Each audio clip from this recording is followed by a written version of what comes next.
Hello and welcome. I am here with Jazz Rose, founder of Money Mastery and an award-winning trainer. A few years ago, Jazz started his entrepreneurial journey. He defined all odd. He started his entrepreneurial journey from £30 to building a £3 million business through multiple streams of income, such as running a business and obviously having his own property investment business along the way. He's an author of an amazing Amazon best-selling book, Passion for Learning. He's worked with scores of investors to help meet their investment need. Jazz has his own multiple stream of income training business as well. He's got his YouTube channel and he's an entrepreneur who literally organized entrepreneurial meet session to kind of network with people who are looking to start and scale their investment journey. Jazz has been featured in various newspapers and magazines. I love your tenacity, energy, and the mission you've embarked on, Jazz. Welcome to Property Investment Blueprint Podcast. How are you? Bro, I'm fantastic, man. What a wonderful introduction. Such a pleasure and an honor to be here with you, Rahim, bro. Fantastic. Thank you. I know this story is not good enough unless it's been told by the actual person who actually embarked on that story. Could you take us back from where you started? Yeah, sure. So I started my first business at 17, but prior to that, I learned my first lesson about money when I was 12. My mum sent me to the shop to buy some milk with £20, and I found that I no longer had the £20 when the time I got back because I lost it playing football on the way to the shop. And that taught me something, because it taught me that money has a significant impact on your life. And at that moment when I was 12, I promised myself, you know what, I'm going to become financially successful to make sure my family never has to worry about money again. And then I trained super hard to become this avid professional footballer. Got to the verge of signing my first pro contract at 17 until a new manager walked in the room and said, "I'm sorry, you've not signed, out you go." So that left me sort of confused, lost, completely scared. And then I decided, actually, football didn't just teach me about football, did it? Well, it actually taught me about confidence. It taught me about creativity, teamwork, leadership, and all of these amazing skills. So I thought about how I can go out and share those skills with younger people who perhaps came from a similar background to me. So I went to the local school and said, look, would love to teach your children about confidence and help them improve their exam results through the skills that I'm going to teach them, and so on. And the head teacher said, okay, no problem, but you'll need to spend about £30 printing some flyers. So I did that, printed the flyers, £30, and lo and behold, I got really good at what I was doing. So good, in fact, that I ended up training up to 150 people at one stage how to deliver the service that I was delivering. And over time, we had a team of 150 people, not just teaching PE in schools, but also teaching creative subjects like music, drama, art, etc. And we turned that business from a £30 to £3 million over a period of time. And it was an absolutely fascinating journey. Well done. Well done. Congratulations. I really, really admire and truly inspired from that little, from that amount of money that you've actually lost and you realize you want to take your financial situation into your own hands. It's very important you actually highlighted that, because it's like an epiphany moment for you, basically knowing, listen, money is something that will get you to where you want to go. It is a certificate to take you from wherever you want to go. Looking back then, I know that might be a reason, but what is that why that really keeps you going from taking a business worth maybe £30 to taking it to a £3 million? I know there may be lots of hoops and bumps along the way, but what was that reason? What was that why that kept you going until you're able to reach that milestone? Two words I'll give you really, Rahim, is passion and impact. It was the passion to be able to do something remarkably different to what most other people around me were doing, and also the impact that I wanted to create on the next generation. Now, I studied law when I was about 18, 19 in university, and I dropped out in my second year.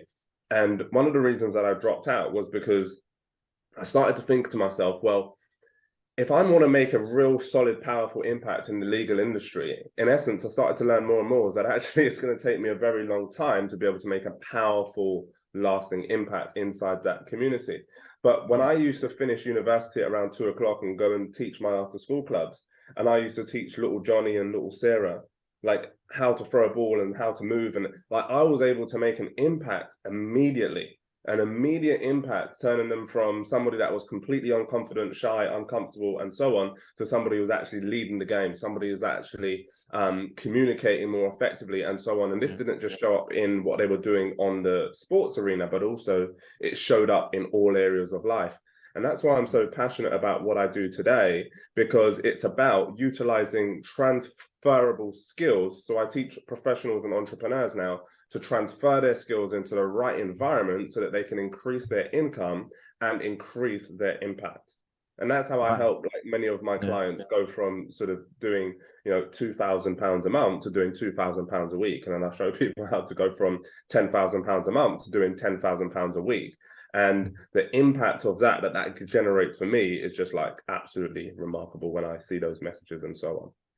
Fantastic, bro. I love that. So you do remind me of when I started where in my kind of property training business. I remember a guy approached me wanting to join the mentorship program, and he said to me, Rahim, I want to jump onto the mentorship program, but I haven't got money. But he came to me, right, you know what, Rahim, what I've seen from this, your achievement or what people have achieved through your process, I think it's a direct impact. It's an immediate impact.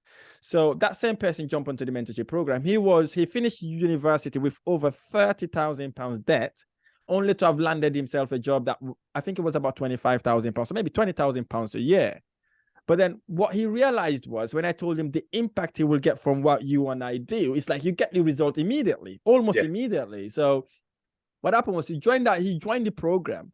Within 3 months, he was able to acquire over 3 properties that were generating him £6,000 a month. Incredible. Then he looked back, he said, Rahim, you're absolutely right. I don't know why I wasted my time at university. So you were lucky to have quitted that earlier on. So I was one of those people who thought university was the thing that's going to get me to financial freedom, only to have realized after working for the corporate world, really, it just get you hooked up to a rat race that you would never, ever kind of win. So I really relate to that. And I really appreciate you doing that, basically.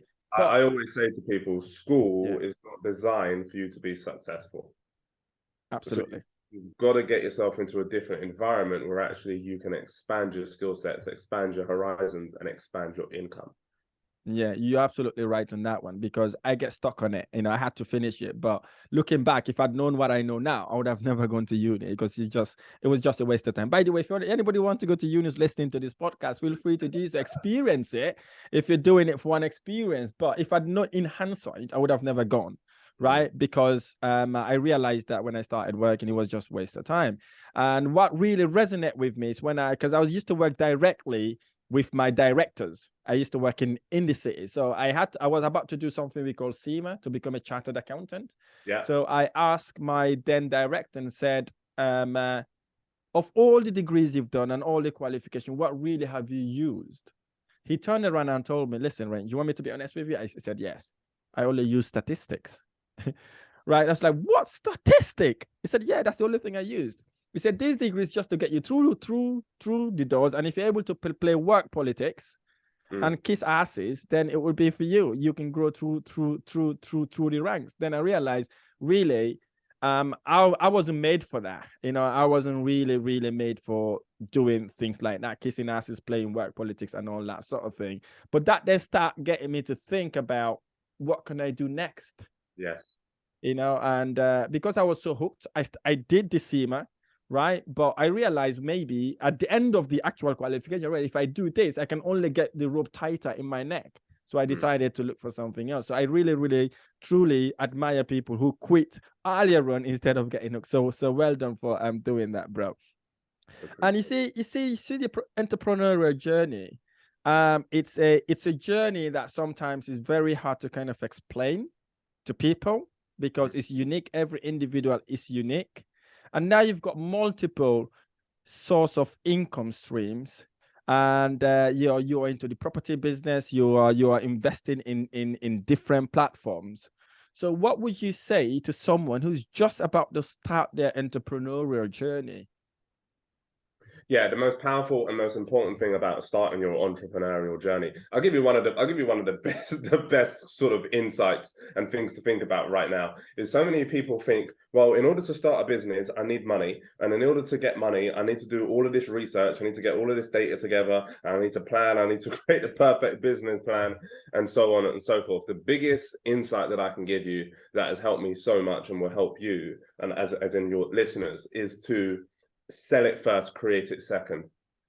Meaning that whatever your product is, the best way to identify if you have a good business product is to sell something in, get the money from it, and then now that you've got the money from it, now it forces and compels you in order to create a brilliant product on the other side. Far too many people make the mistake of trying to get something absolutely flawless, perfect. Then they put it out into the market and the market says, yeah, not quite really what we want.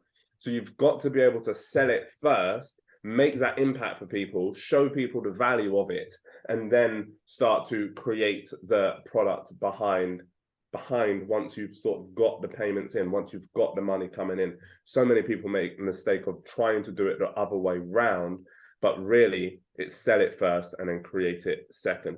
So for example, when I created the Money Mastery program back in 2020, right? First thing that I did was I started selling the programs. So I had already sold 25 or so programs.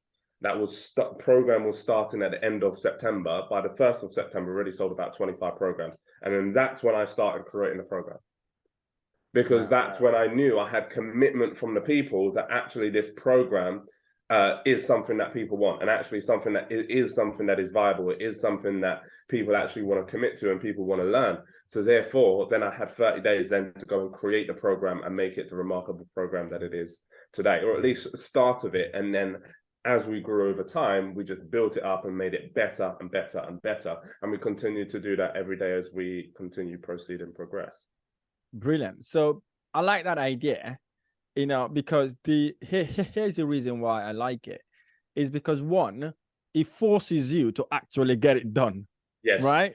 If you've got people committed in your program, what that means basically, you need to make it happen, basically. Yeah. If you don't make it happen, you are kind of literally putting yourself in a funny position, right? So I like that ideology. I like it. And I know doing that is very, very good and very important for entrepreneurs. But what is that skill, or what is that capability someone who's starting their property entrepreneurial journey would need to hack in order to be able to do what you've just done there? Yeah, fantastic question. So the most powerful thing in any business, in any industry, in any work or professional environment is really to communicate value. Once you're able to, I always say to people, look, communication is your gateway to currency, because without communication, there's no way that you can create currency. Communication is going to come from you, and it's going to come from you, or it's going to come from somebody around you in order to create and collect the currency that comes from somebody else. So in order to get the value, in order to share the value, you've got to be able to communicate the value in a way that really connects with your ideal customers. Most people don't do that effectively because school, college sort of system has always taught people to actually don't speak unless you're spoken to, and actually raise your hand before you speak, and all of that sort of rhetoric, which keeps people sort of off guard, if you like, and not willing or not capable or not skillful or articulate enough to be able to communicate the value that they actually share with the world. See, most people have innate brilliant talent. Most people have innate brilliant gifts. Most people have innate brilliant skill sets. But the problem is they don't know how to communicate those skill sets effectively enough in order to reach a wide enough market and in order to charge a premium or high value rate for what it is that they actually deliver. So if you look at I don't know, like artists, musicians, creative people, right?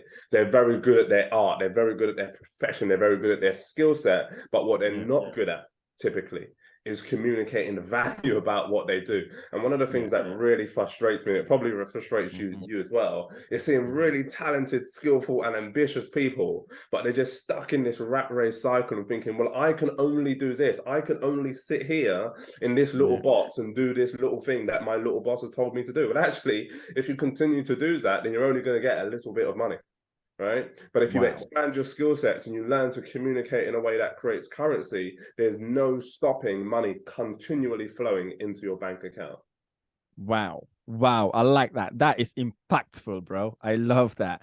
So you see where you said adding value. So I've been banging on this. I'm not sure if I've had any video that I've put out there on YouTube that haven't talked about adding value. To me, you've just reaffirmed that to me. Add value in advance in order to get what you want to achieve, basically. All the people I've seen or I've observed, I was lucky enough to be with millionaires, multi-millionaires, going to this networking event. All the people I've seen that have been that successful are people that have added significant value in the world, right? They're literally impacting people positively and they're getting reward handsomely. And we're all equal in spirit with these people. Yeah. Right. So we are all equal as human beings, but we are unequal in the marketplace. Yes. The reason is because they are adding value. They are looking at something, say, what can I do to make this better? Right. What can I do to kind of take myself to the next level? So which I believe really is what distinct those people and the other people that are not successful. So they're always thinking of adding value, significant value, in order to be able to kind of get them to where they are. And the communication skills you've kind of pointed out there, again, is amazing way to think about it. Because what I usually say is enter the conversation your client is already having in their mind. Yes. Right? It's like walking in their shoes, basically. Because once you've done that, you back that up with listening. As you said, the communication would literally do it for you, right? And I've seen that happen in real life. I'm implementing, I'm using it. So having people like yourself in this podcast kind of saying the same thing, maybe in a different way, just reaffirm to my listeners, to myself, and to my audiences that we are on the right track. We're doing absolutely amazing. Indeed. And you said something really powerful there, Rahim, which was to communicate the value in advance. You see, the problem for most people, the reason why they're not able to generate the type of income that they're capable of generating right now is typically because they want to get paid before they do the activity. And that's a major flaw. It's a major weakness. It's a major limitation and will only get you so far. So once you're able to add value, to serve value in advance, then actually the money will start to naturally reciprocate, because money is like a natural reciprocal flow of energy. So the more you give, then the more it is you're going to get back on the other side, providing you do it in the right strategic and interesting way. Fantastic, bro. I love that. I love that. Take me back to your business that you were able to kind of get to 3 million. So if you could just take us through that journey a little bit, because I understand when I met you not long ago, you had a bit of an obstacle running that business, and I think we can learn a lot from that, as well as to let the listeners know whether you've still got that business or you've sold it, you've made that money. So what was the kind of obstacles, and not say obstacles, I would say opportunities you kind of gain from that business, and you're able to kind of diversify it into property? Yeah, I think you framed that absolutely perfect, because one thing for people to understand is that every obstacle is an opportunity in disguise. You've just got to find out what that opportunity is. So biggest obstacles that I faced was when I was about 27, and I'm walking into my office. I'm thinking, why am I being called in by my chief financial officer? Anyway, I'm sitting there behind my 12-seat conference table. She comes in and says, "I'm really sorry to tell you, Mr. Rose, but we can't make payroll this month." And I'm like, shoot, what on earth do you mean? Like, how did I put you in financial control for the last 6 months? And like, this is what's happened. We're making payroll every month for the last 10 plus years. Like, what's happened? And, you know, she explained to me increases in that, increases in this, increases in that, blah, blah, blah. It's all got out of hand. And it made me realize at first I was like, well, I blame you, right? It's all your fault. It's all my director's fault and so on. And then I started to realize after deep reflection that actually no one else can be in full control of your financial future but you.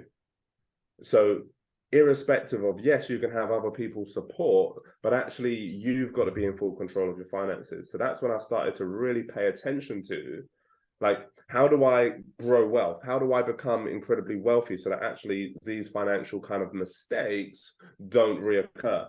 So before that, I had made the mistake that most entrepreneurs make, which is they focus all their energy on building up their skill sets to become an entrepreneur, but they don't focus on any skill set to become wealthy or to become a millionaire or to become a multi-millionaire. And there's a difference. So I went to work on learning everything that I think I've read every book that I can find that had the word money, wealth, millionaire, and billionaire in it. And that's all that I started reading, right? And then once I started learning that stuff, I started to realize that actually, if I had made a few different moves and been a little bit more aware earlier on, actually I would have become a millionaire 2 or 3 years earlier. Yeah. Right. But I didn't understand money in the way that I understand it now. And so many people are on that hedonic treadmill, working hard. Yeah, man, I'm grafting. Yeah, I'm making moves. Yeah, I'm making money. But actually, are you building wealth? And that was the difference for me. That was a trigger point for me, because that was a trigger point where I turned that obstacle into an opportunity to learn everything that I need to learn. And I also realized that actually I wasn't maximizing my potential in that environment, meaning that I had taken that business to as far as perhaps I could have taken it, knowing what I knew back then at that point. And actually, if I really wanted to grow wealth, then I had to put those same skill sets. I built up a remarkable level of skills, you know, sales, leadership, marketing, recruitment, training, professional development, and so on. And I thought, if I can put those skills into different environments, actually, I can create millions of pounds from each of those different skills, rather than hoarding all of those skills into one single environment that actually only has a limited capacity at this point of what I can create. So that's when I founded Money Mastery, and that's when I sort of started to put my skills in different environments that actually allow my skills to expand and give me a much bigger opportunity to increase my income and increase my impact along the way. Fantastic. That is impactful, bro. So thanks for sharing that journey for us, to us. Basically, I can relate to that. When I had started my estate agency, and about maybe 2 or 3 years ago, I can relate to that, where I wanted to do everything, right? I wanted to know everything, and I end up not kind of being 100% in every side of the business. And I was working in the business instead of on the business. So I learned it from a very smart person. I can't remember his name now. He said, if you want to be successful, you have to have a bird's eye view of your business, because you can only grow your business when you can see it down underneath you, not when you're within it. Because when you're inside it, you're busy with daily tasks, administration tasks, and all that sort of thing, and you get distracted and end up not doing the thing that adds value to your business. So I really relate to that. And then recently, COVID taught us a lot as well. So I had to streamline the business in a way that where whatever doesn't add value to the business or to the people, we either eliminate it, automate it, or kind of wipe it off, right? In my example, we realized that maybe the management side of the business takes us more time, but gives us lesser return on our investment. And we get more pressure on it. So what we do, basically, we have to streamline it, reducing the management side of things. For example, now we don't manage any other people's properties. We manage our properties or our mentees' properties or people that we know. That then releases us or my staff doing some value added task. Right. So I can really, really relate to that. And thanks for sharing that with us as well. I know you've got your partner and you've got other businesses as well. How do you able to scale your business to the next level? When you say scale your business to the next level, what do you mean? Because there's a So I mean, like you've got your property business, you've got your other incomes that you do, and you have other commitment, obviously. So what were you able to kind of, or what skills or what resources have you been able to tap into to be able to take your business from where it was last year to where it is now? Yeah, well, one of the things that I'm really super committed to is ongoing personal and professional development. And when I hit that ceiling in my business, where in my previous business, which I've now sold, whereby I got told we couldn't make payroll. Yes, we finally got it sorted and pulled together, but actually, one of the things I'm really, really committed to is personal development. So for me, the reason why my business continues to grow and expand is because I'm always growing and expanding. And one of the reasons that my previous business wasn't continuing to grow and flourish as perhaps I potentially would have liked it to, because I was doing what you were saying, sort of bogged down in some of the tasks. And actually, I wasn't personally expanding enough in line with where I wanted to go. So very committed to ongoing personal and professional development, as you know, and making sure that I'm continually getting better. And as a result of that, my products get better. As a result of that, my programs get better. My people around me get better, and everything else gets better. And that's the second thing that I would add to this is that, look, far too many people do all of the activities themselves, meaning that like all of their time is spent generating sort of fulfilling a service. And one of the things that I teach people is how to disconnect your income from time. How do you do that? Well, you've got to slow down on the service stuff and you've got to productize your business.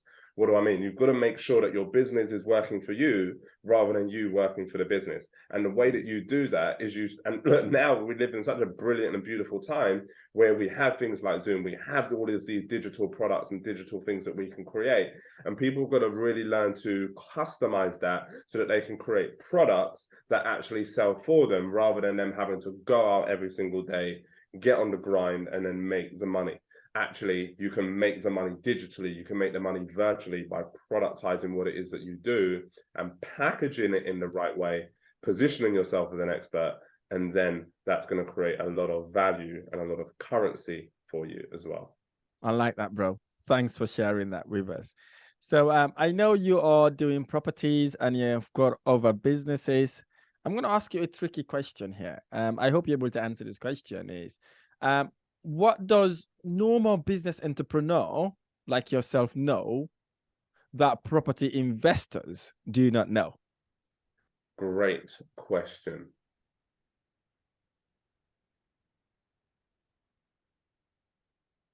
I've never been asked that question before, and it's something that I've thought about actually. I think I would start by, I think running a business is different to running a property portfolio type business or type structure or property training business. The things that you learn in running a massive business, like leading a team, the things that you learn such as recruiting a team, recruiting the right people, the things that you learn such as sales can be easily transferable into something like property.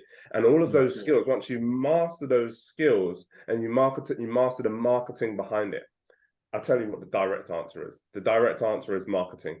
Most property investors are not highly effective at marketing. They know how to do it, but they don't know how to do it with the biggest impact. So for example, I see a lot of property investors who are very successful in what they do, but then when you look at the lead funnel inside their email campaign or inside their links in their bio and so on, what you see is some sort of awkward looking page that leads to loads of different YouTube channels and different things, and that actually distract potentially from the income that they're able to generate. So here's the thing, they generate a lot of money from the properties that they own, the properties that they do rent to rent deals on, etc. But the money that they're leaving on the table is absolutely huge.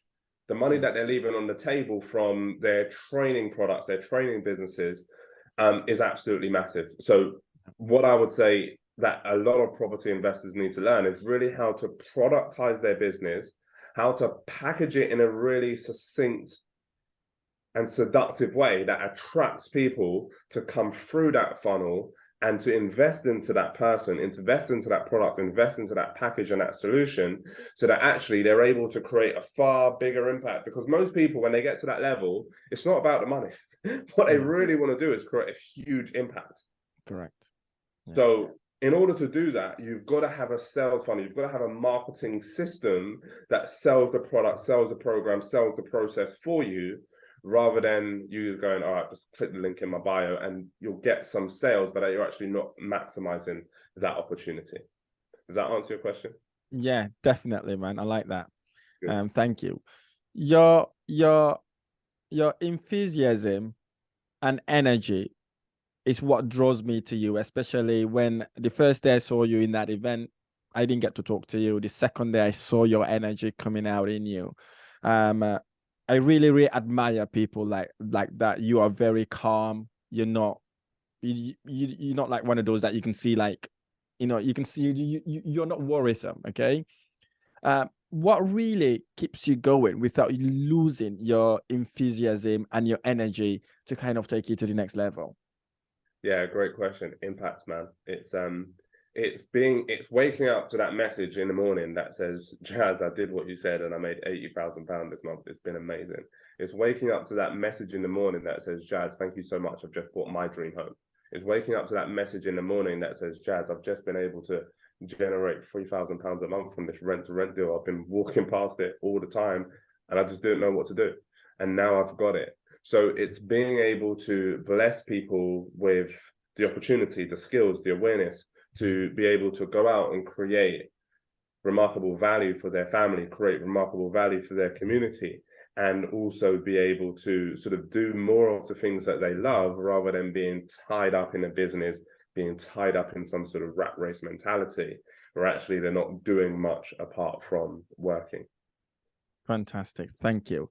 You talk about hard time, a really, really hard time. I'm definitely inspired by people who have overcome hard time. Do you mind sharing with us that what was the really hard time you faced and how you were able to overcome it? Yeah. So when I was going back to that time when my chief financial officer said we can't make payroll, I was in absolute disarray, and I had a young born son at the time, and things were really, really tricky for me. I spent a lot of time sleeping in my office thinking, shall I just close this whole thing down? I'm not sure what to do. I'm not sure how I'm going to overcome this.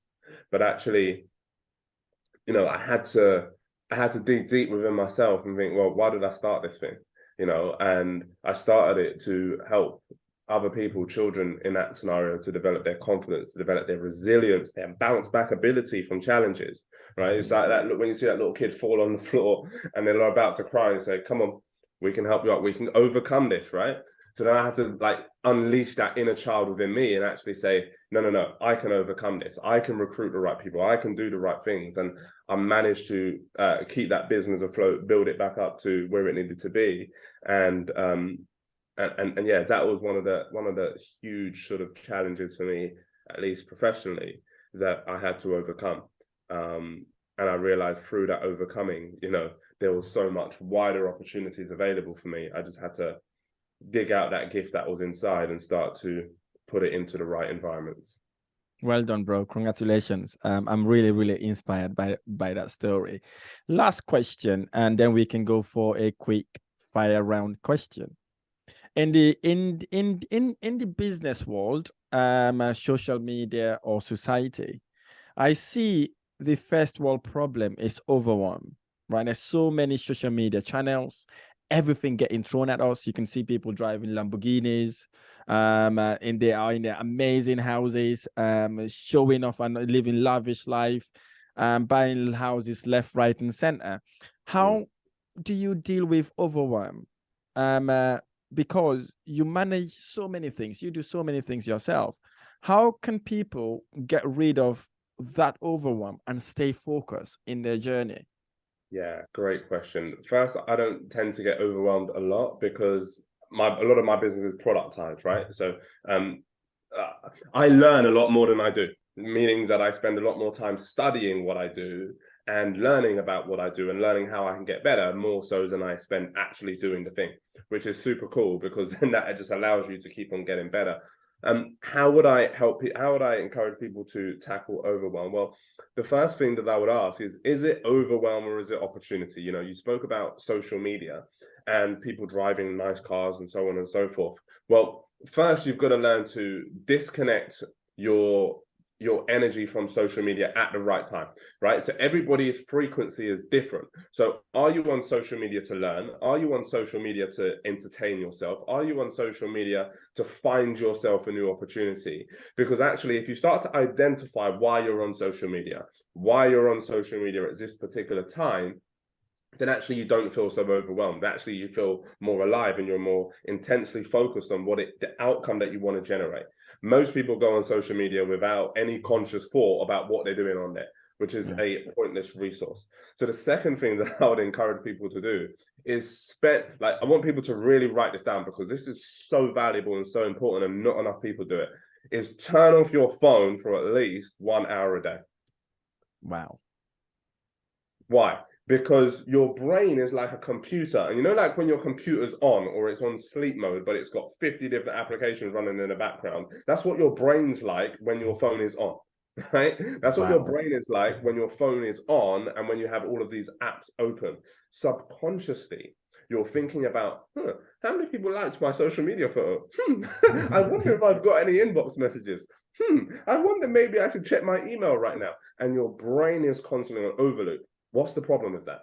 Well, the problem with that is that your brain then starts to disintegrate its level of creativity. And if you know anything about, most people work really hard with their hands, but if you work hard with your mind and your head, then actually you're going to be able to create much more value. So if your head and your mind is always distracted by what's going on your phone and what's going on social media and what's going on in your email, and even though you're not checking your email right now, your brain is subconsciously thinking about, oh, I wonder if I've got that email, right? Which is taking up your creative space. If you unleash that creative space, over time, you will start to see that you become a lot more creative. You start to identify more opportunity. You start to identify more ways you can create money. And you start to identify not only how you can create that money, but what are the right steps in order for you to be able to do it. And then all of a sudden, over time, you start to go, more money's coming into my account. This is pretty cool. And actually, I start to use this as a powerful tool rather than something that's going to overwhelm me. I love that, bro. I love it. And I really relate to that as well. I remember someone approached me saying, oh, they're so overwhelmed. They see people driving amazing cars, buying houses left, right, and center. They asked me, they're like literally worried about it. I said to them, listen, as long as you're better today than you were yesterday, you're making a progress. Do not compare yourself with anybody else but yourself. Right? Look at yourself, see where you're going, follow your path. Because maybe some of those photos are fake photos. Maybe these cars you see these people drive, they just hired it for maybe an hour just to show off. And actually, I even witnessed this. I was in a flight traveling to Spain earlier this year on holiday. I saw someone literally speaking to the air hostess to let them get into the first class so they can take a quick photo. Right? I was thinking, wow, is that what's happening in social media then, right? That's what people are doing. Pretending like they flew on first class or business class, whatever it was. So I told her, listen, don't compare yourself with anybody else, because you don't know really what that person's situation is, right? Is it a real photo? Is it just an opportunity they literally took to kind of do things like that? But yeah, you wanted to say something. I've got a question for you. Yeah. How do you identify the difference between the fakes and the type of people that are going to take a quick photo for social media, go and pretend like they're in first class, and the real people who are actually living the lifestyle that they portray to live? How do you identify the difference? So what I do basically, well, I don't normally look at people that are flashing stuff online, but what I do, if I see that, if I want to prove it right or wrong, I'll go back to their stories or to their posts, right? If that one video or one picture is the most outstanding picture of all of them, then you can kind of tell, right? And also you can go on their website, you can try to follow them and see what really that they're doing. That way you would learn. But for me personally, I don't bother myself. So what I do when I go to social media is not to entertain myself. It's to learn and understand what people are doing, right? If someone is doing really, really well in my industry, for example, I said, wow, brilliant. So what can I do? What is that person doing right now that I can replicate? Because I was told that in university, you're not allowed to copy. But trust me, I am the best copycat ever, right? I will copy them. If I have to copy them, I'll copy them and add my own feel to it, add my own little thing into it. So I used to go for entertainment, basically what jokes video, funny videos, even a celebrity, a comedian, for example. I will look at it. Why are these people so successful? What are they doing? I look at their backstory. If they've got a book, I literally buy that book or have it on Audible, listen to what their journey is about and see if I can learn anything from it to add into what I do, right? So as you said, depends what you go in to look for. If you go for entertainment, obviously you can get entertainment. But if you go to learn what people are doing in social media so you can adapt it to your own kind of business or lifestyle, it takes you to the next level. So that's how I've been able to kind of overcome overwhelm, because I used to be the same person. I said, wow, I've only got 10 properties. This person is telling me he's got 20 properties. What the F am I doing? Until I realized, listen, just compare yourself with what you did last night. Perfect. Okay, does that answer a question? Perfect. Perfectly. Real. Quick fire round questions, okay? What was the worst advice you remember receiving?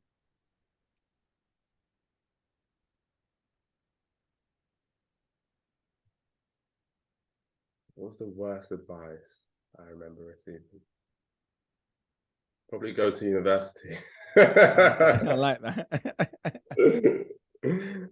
Okay. Best advice you remember receiving? Make sure that your business works for you rather than you working for your business. I like that. Who is your favorite sports star, if you've got one? Favorite sports star? Good question. Who is my favorite sports star? I don't know. Right. I don't know. Maybe you haven't got one then. Maybe No? not. Right. Okay. Moving forward then. Looking back at your 18-year self, what would you have done differently? Yeah, what I would have done differently is I would have got mentors much earlier on, and I would have spent more time working on getting the right mentor than working on anything else.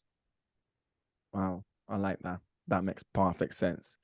What was your inspiration growing up? Inspiration growing up was to build enough wealth so that my family never had to worry about money again. Fantastic. Your biggest regret? I don't live in a world of regrets. I would say this: not getting the right mentorship early enough in order to avoid the big mistakes. Yeah. Brilliant. I like that. Who is or was your role model growing up? Role models. I had loads of small role models for different things. Big Brother was a big role model. Was a role model for me for a certain period and phase of my life, and just people in my community, really, people who are really talented, really skillful, really adept at what they did, and yeah, people like that were really, really inspirational for me, and I wanted to see them win. I wanted them to see them become the best version of themselves and really expand. So that's a big driver for me and purpose behind what I do. Fantastic. Thank you for that, bro. Is there something you believe that lots of people disagree with you? Is there something that I believe that lots of people disagree with me? Yeah. Well, I don't know if people disagree with me, but I suppose the biggest thing that I would say is focus on turning your annual income into your monthly income by utilizing your skills and putting those skills into the right product and right environment. Fantastic. What is the best book you've ever read or audio book you've ever listened to? One of the best books, not the best, but one of the best books, one that springs to mind is 100 Million Offers by Alex Hormozi. Brilliant book. And the reason that it springs to mind is because it's right here underneath. Oh, brilliant. Okay. Yeah. I like that. I like that. Does money change you? No, money will expand your capability and your opportunity. So I always say to people, like, money grows where it's nurtured and cared for. So if you nurture and care for money, then actually it's going to nurture and care for you. And that's what it's all about. It's about being able to do the things that you want to do with the people that you want to do it when you want to do it. So money doesn't necessarily change you, but it will expand your capability to do the things that you really love to do. Fantastic. Does money make you happy? Money's not designed to make you happy. It's a little bit like saying, like, most people go, does a phone make you happy? Well, no, but it actually has capabilities within that phone for you to be able to do really remarkable things. And it's the same thing with money. It's not that it's going to make you happy. It's not that it's going to make you sad. It's not that it's going to do anything for you of that nature. But what it will do is give you remarkable opportunity and access to opportunity. I always say money is the servant of the soul, the currency of love, and a conduit of your commitment. So it's looking at what is inside your soul, and who is it that you want to serve? How do you want to serve? And then create that as a currency of love, because the love is coming from inside of you, it's coming from internal. And then as you start to expand it out, as you said earlier, right, it's like a certificate. So that certification of appreciation from your customer, your client, then, or your boss, or the people around you, actually starts to flow and pour back into your life, because money is a currency. So I always say to people, it's always got to be in flow. Don't leave your money stagnant, because otherwise then you won't reach your full potential. Fantastic. I like that answer. Is there something in the world you fundamentally think is wrong and you would like to change? Yeah, the learning system. It's ridiculously redundant, especially in today's digital economy, in today's digital age. Most people have entrepreneurial skills. Most people have product skill sets, ambitions inside of them that actually they're unable at this point to share with the world, because they don't have the skills to do it, and school doesn't teach them the skills to do it. So that I believe is fundamentally flawed. I agree with you on that one. School will teach you to dance. School will teach you to dance, but it won't teach you to create income. It's crazy. Absolutely. I agree with you. So is there something you used to strongly believed you recently changed your mind on? Yeah, great question. I wouldn't say recently, but over the last 5 years or so, maybe 6 years now, is subconsciously, even though I wouldn't have said it out loud 10 years ago or so, subconsciously I had a belief that you have to work extremely hard for money.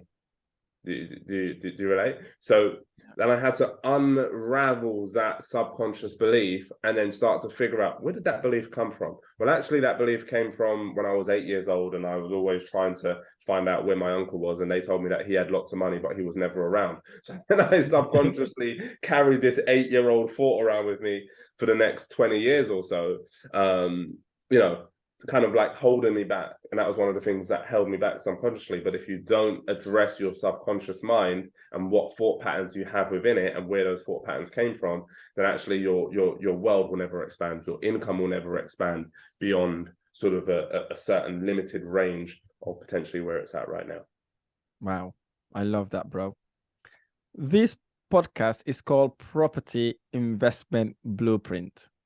What does property investment blueprints means to you? A property investment blueprint means to me is building a property investment blueprint, like a solid step structure, a solid step-by-step system that actually you can grow and build an investment portfolio so that your money works for you rather than you only working for your money. Because if you only spend all your time working for money, then you're always going to either run out of money or you're going to run out of time. So you need a property investment blueprint, because actually then the property investment blueprint is working hard for you, creating generational wealth for you, creating currency, creating monthly cash flow for you right now. And listen, once you get yourself inside the property investment blueprint, you'll never look back. Fantastic. Thank you so much for that, bro. Final one. If there was only one person you'd love me to interview, who will that person be and why? I would probably love you to interview my good friend, Devon, the entrepreneur, because he's very, very driven. He's very passionate. He's very, very and he really hits the younger audience, sort of the 20 to 28-year-olds, in how to expand their income, how to expand their mindset, and how to get themselves out of a rat race cycle. So he speaks to an audience that potentially is a little bit more, you and I potentially have to work a little bit harder to get to, but he's already into that audience, and I think that he's an amazing person that you should speak to. Right. Fantastic. Thank you. I would love your recommendation to kind of interview him. Thank you for that. Just a quick one then. I know you've got your property, sorry, you've got your multiple stream of income training company, and I know you've got few things going at the moment. Could you tell us a little bit about how that program is and how it's been structured? And maybe some of our audiences may be interested in it in a way that you could help them really. Yeah, sure. So Money Mastery is a live 4-day exciting and engaging program, really teaches people how to master their money so they can live a life of abundance and generosity. Inside the live 4-day training, we really focus and hone in on how do you take the existing skills that you use in your job and your business every day and turn your annual income into your monthly income. So if there's an ambitious professional or an entrepreneur out there that wants to learn more about this and actually wants to expand their income so that they can turn their annual income to their monthly income, then I would suggest that they go and check out the Path to Prosperity, which is a weekly session event that I hold where I introduce that product and give a remarkable opportunity for people to invest in that opportunity. So they can go to www.jazzrose.co.uk/win. That's jazzrose.co.uk/win.